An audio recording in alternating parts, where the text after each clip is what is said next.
मेरा बाप कौन है? कहानी 27 साल पुरानी है। 12 साल की रेखा, बदला हुआ नाम।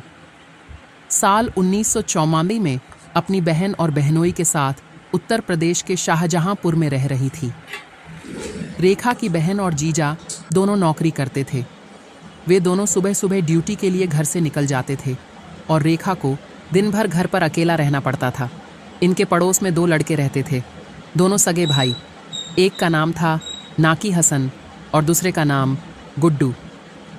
जब इन दोनों भाइयों को पता चला कि रेखा घर पर दिन भर अकेली रहती है, तो नाकी हसन एक दिन मौका देखकर घर में घुस गया।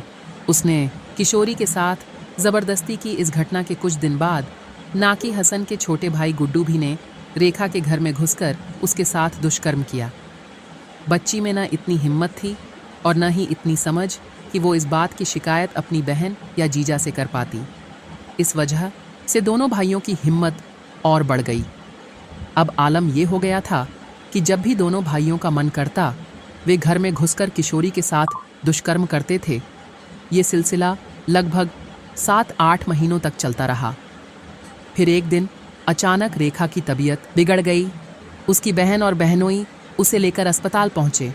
जांच हुई तो पता चला कि वो गर्भवती है। किशोरी की जान को खतरा बताकर डॉक्टरों ने गर्भपात करने से मना कर दिया। बदनामी के डर से बच्ची की बहन और बहनोई ने शहर छोड़ने का फैसला किया और वे रेखा को लेकर दूसरे शहर चले गए। 13 साल की उम्र में किशोरी मां बन गई। उसने एक बेटे को जन्म दिया। बिन ब्याही बच्ची जब मां बनी तो उसे बदनामी से बचाने के लिए उसकी बहन और जीजा ने वो बच्चा एक दंपत्ति को गोद दे दिया। कुछ साल और बीते। रेखा बड़ी हुई तो उसके जीजा ने गाजीपुर में एक अच्छा सा लड़का देखकर उसकी शादी कर दी। रेखा की जिंदगी में अब सब कुछ ठीक चल रहा था। शादी के बाद उसने एक बेटे को और जन्म दिया। लेकिन कहते हैं कि अतीत आपका पीछा कभी नहीं छोड़ता। रेखा के साथ भी यही हुआ। शादी के 10 साल बाद अचानक एक दिन उसके पति को कहीं से रेखा के जीवन का वो काला सच पता चल गया और उसने रेखा को तलाक दे दिया। अब वो अपने छोटे से बच्चे के साथ अकेले रहने को मजबूर थी। बात सिर्फ इतनी ही होती तो भी ठीक था, लेकिन किस्मत में तो कुछ और ही कहानी लिखी थी। उसका गोद दिया। बेटा बड़ा हो गया था।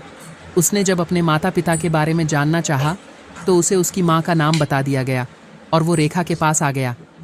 अब अकेली माँ अपने दोनों बेटों को लेकर लखनऊ पहुंच गई और अकेले ही उनकी परवरिश करने लगी। वक्त बीतता गया और बड़ा बेटा लगभग 26 साल का हो गया और एक दिन उसे अपने जन्म की कहानी पता चली। वो सीधा रेखा के पास गया और बंदूक की गोली की तरह एक सवाल दाग दिया। मेरा बाप कौन है? ये सवाल सुनते ही रेखा सन्न रह गई। वो अपने जवान बेटे को कैसे बताए कि 12 साल की उम्र में उसके साथ क्या हुआ था। लेकिन बेटा जिद पर अड़ गया और माँ को 27 साल पुरानी वो कहानी उसे सुनानी ही पड़ी। रेखा ने हिम्मत करके बेटे को सारा सच तो बता दिया था, लेकिन इसके बाद भी बेटे को उसके सवाल का जवाब नहीं मिल पाया था, क्योंकि जिन 2 भाइयों ने रेखा के साथ जबरदस्ती की थी, उनमें से उसके बेटे का बाप कौन है, ये वो भी नहीं जानती थी। आखिरकार दोनों माँ बेटे ने यह तय किया कि वो 27 साल पहले हुए इस गुनाह को सबके सामने लाएंगे। इसके बाद दोनों शाहजहांपुर के सदर बाजार थाने में शिकायत दर्ज कराने गए, लेकिन पुलिस ने 27 साल पुराने इस मामले में FIR लिखने से मना कर दिया। इसके बाद दोनों माँ बेटे अपनी फरियाद लेकर अदालत पहुंचे और अदालत ने बलात्कार की रिपोर्ट लिखने का आदेश दिया और ये भी कहा कि दोनों आरोपियों का DNA टेस्ट भी करवाया जाए। और इस तरह 37 साल पहले हुए गुनाह की शिकायत दर्ज हो पाई। अब उम्मीद है कि जल्दी ही रेखा के गुनाहगार सलाखों के पीछे होंगे और एक बेटे को 26 साल बाद ही सही, लेकिन उसके पिता का नाम मिल पाएगा।